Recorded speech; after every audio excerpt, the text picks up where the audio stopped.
Pernahkah kalian merasa yakin, bahkan sangat yakin, bahwa kalian benar tentang sesuatu? Bahwa kalian tahu segalanya tentang satu topik, hanya untuk kemudian menyadari bahwa kalian sama sekali tidak tahu apa-apa? Jika iya, mungkin inilah yang disebut merasa pintar, bodoh saja tak punya. Hari ini, kita akan berbicara tentang keangkuhan intelektual.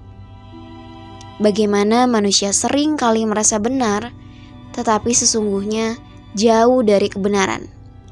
Pertanyaannya adalah, apakah kalian selalu benar? Atau mungkinkah kita sebenarnya lebih sering merasa pintar, padahal bodoh saja tidak punya?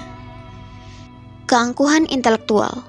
Filsuf Yunani kuno, Socrates, pernah mengatakan bahwa orang bijak adalah yang menyadari betapa sedikit yang ia ketahui. Pernyataan ini terkenal dalam filsafat sebagai dasar dari keangkuhan intelektual. Sebuah ironi di mana semakin sedikit kita tahu, semakin kita merasa tahu. Inilah yang menjadi masalah besar dalam kehidupan sehari-hari. Kita seringkali merasa pintar karena kita memiliki informasi yang terbatas, dan tanpa kita sadari, kita mempersepsikan diri kita sebagai orang yang berpengetahuan luas. Padahal, mungkin kita hanya memiliki sedikit bagian dari kebenaran yang lebih besar. Mari kita ambil contoh sederhana. Kalian membaca satu artikel di internet tentang kesehatan atau konspirasi tertentu. Kemudian, tiba-tiba merasa bahwa kalian tahu lebih baik daripada seorang ahli yang sudah menghabiskan bertahun-tahun untuk belajar topik itu. Disinilah keangkuhan intelektual mulai muncul. Merasa bahwa hanya karena kita tahu sedikit, kita sudah menguasai semuanya. Fenomena ini sangat sering terjadi, baik di lingkungan akademis, sosial, maupun dalam percakapan sehari-hari.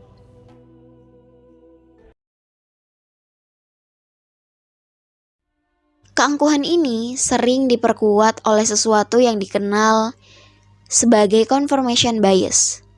Confirmation bias adalah kecenderungan kita untuk hanya mencari informasi yang mendukung pandangan kita dan mengabaikan atau menolak informasi yang bertentangan dengan keyakinan tersebut. Kita merasa benar karena kita hanya berfokus pada data atau argumen yang sejalan dengan pendapat kita. Contohnya, ketika kita berdebat tentang politik, sains, atau bahkan hal kecil seperti preferensi musik, kita cenderung mencari sumber yang mendukung pandangan kita dan mengabaikan yang berlawanan. Kita merasa pintar karena internet penuh dengan informasi yang bisa kita pilih sesuai selera kita. Tapi, apakah kita benar-benar pintar? Atau kita hanya mencari pembenaran untuk apa yang sudah kita yakini? Hal ini membuat kita terjebak dalam lingkaran pemikiran sempit yang semakin meneguhkan pandangan kita, tanpa membuka diri pada perspektif lain. Jadi, apa solusinya? Salah satu cara untuk menghindari jebakan ini adalah dengan mengembangkan sikap skeptis. Tapi tunggu dulu, jangan salah paham. Skeptis di sini bukan berarti menjadi orang yang selalu meragukan segalanya atau menjadi sinis. Skeptisisme dalam filsafat berarti mempertanyakan dan memeriksa keyakinan kita sebelum kita menganggapnya sebagai kebenaran mutlak. René Descartes misalnya, seorang filsuf Prancis dikenal dengan metodenya yang skeptis, yaitu meragukan semua hal hingga dia menemukan dasar yang pasti untuk pengetahuan. Baginya, keraguan bukanlah kelemahan, melainkan langkah pertama menuju pengetahuan yang lebih dalam.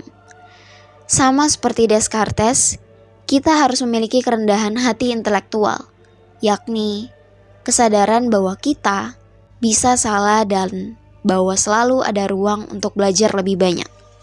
Tidak hanya dalam pikiran pribadi, dalam kehidupan sosial pun, kita seringkali terjebak dalam perasaan bahwa kita selalu benar. Ini terjadi terutama karena kita cenderung mengikuti mayoritas atau pendapat umum di sekitar kita. Kita merasa benar ketika pandangan kita didukung oleh banyak orang. Tetapi, apakah pandangan mayoritas selalu benar?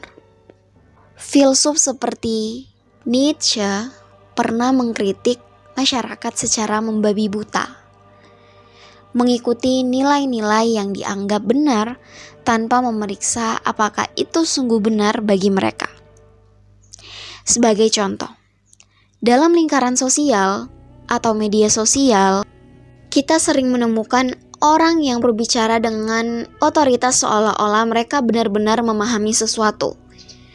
Mereka membangun opini berdasarkan apa yang diterima luas, tetapi jarang sekali mereka menentang atau memeriksa kembali pandangan tersebut.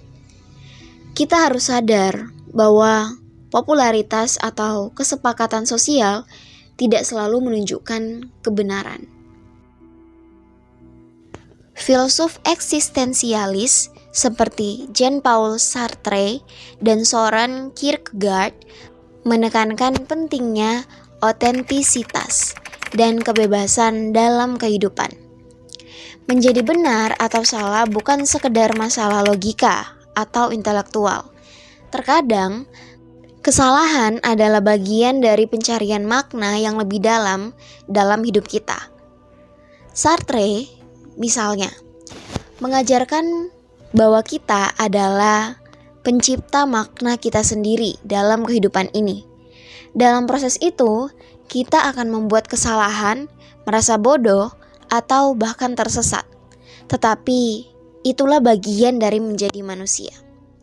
Menjadi lebih pintar tidak selalu berarti memiliki semua jawaban yang benar. Tetapi, lebih pada kesediaan untuk terus mencari, terus belajar, dan mengakui bahwa kita tidak tahu semuanya. Kebodohan bukanlah kelemahan. Itu adalah kesempatan untuk terus berkembang. Jadi, apakah kalian selalu benar? Atau apakah kalian pernah merasa pintar, tapi sebenarnya bodoh saja tak punya? Mari kita akui, manusia tidak sempurna. Dan justru dalam ketidaksempurnaan itu, kita menemukan ruang untuk belajar dan tumbuh. Jangan takut untuk merasa bodoh, karena di sanalah pengetahuan yang sejati sering kali dimulai. Teruslah berpikir, teruslah meragukan, dan yang terpenting, teruslah belajar. Terima kasih.